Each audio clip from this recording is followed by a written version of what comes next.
والله ما ريت ولا خشيت المعركة ولا ريت أسرى الله. سبحان الله، كذاب مناطح. يعني يقول لك اللهم احفظنا من كذاب مناطح. والله ما لي علاقة. انت تعرف تحسب الليبيين مش كاشفينك. انت تعرف تحسب الليبيين مش كاشفينك. امر كتيب، هذه المعلومة اللي عندي، كان نعرف تو نقول ننجي نفسي.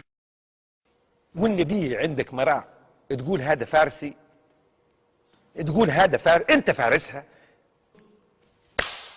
يخسع على التريس، والله خسارة. انت افتيت بالقتل، انت الناس اللي سفك الدماء هذه كلها من تحت فتوى بتاعك انت. انا ما افتيتش بالقتل، انا ماني كذاب لعنة الله عليك، كذاب. ما نعرفوش. انت تو تكذب على من؟ على الليبيين عارفين اللي حاصل. والله ما لي علاقه بلا من الله، انا واحد تعبان هيك درويش، خشيت في خط ما كنتش تتوقع اني زيي.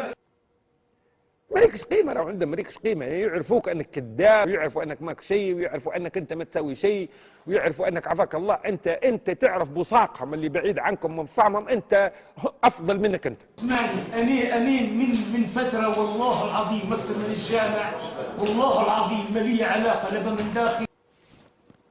مانيش عارف كيفني. حافظ كتاب الله من صغري يعني حافظ القران في الكتاب من صغري.